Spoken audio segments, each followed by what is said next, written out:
He is most likely to be followed at this point by Jewish people, people that have been spread out across the Decapolis, that have been spread out across Idumea, that have been right up in the north of the country in Tyre and Sidon. Tyre and Sidon are pushing out towards what is modern-day Beirut. Yeah, Lebanon. They're both coastal ports. If you were to look at a map of this, to actually look at the spread of this is quite a vast area. So people have been tracking into him and taking time and energy and effort to get to him. Those last locations, Tyre and Sidon, they're an expansion outside that traditional Jewish territory. It's telling us that Jesus's reputation was pushing out against the boundaries. Tyre was in the frontier of Israel. It wasn't a main city there, but it was an outpost in the mountains protecting the road to it and then to the coast area. Sidon was one of the oldest cities in Canaan at the time. I think Strabo mentions Sidon. They got sort of subsumed into this Phoenician area. To go from Jerusalem to the Sea of Galilee in itself is a bit of a schlep. What seems to be being said here is that people are coming from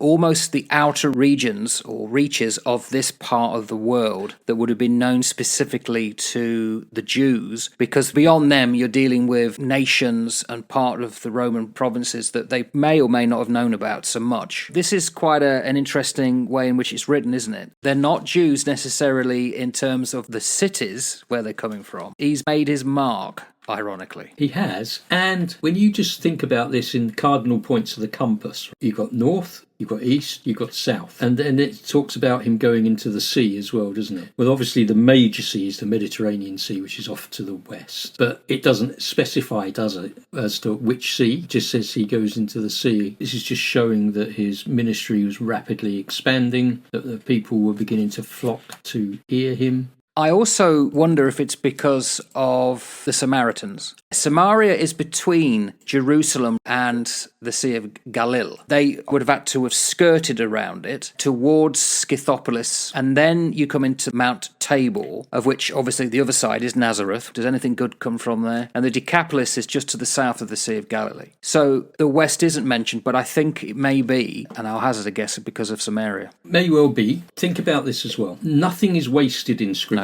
So there is a very good reason why the writer has included all of these things. And if you were to look at those areas, Jerusalem, Idumea, beyond the Jordan, Tyre and Sidon, piece all of those areas together. The son of David, King Solomon, those were all the areas that he had under his reign during his power. Right. Who is Jesus? Yeah. He is the son of David. Even just with the geography they're giving us here, they're telling us here is somebody who is the son of David. Interesting.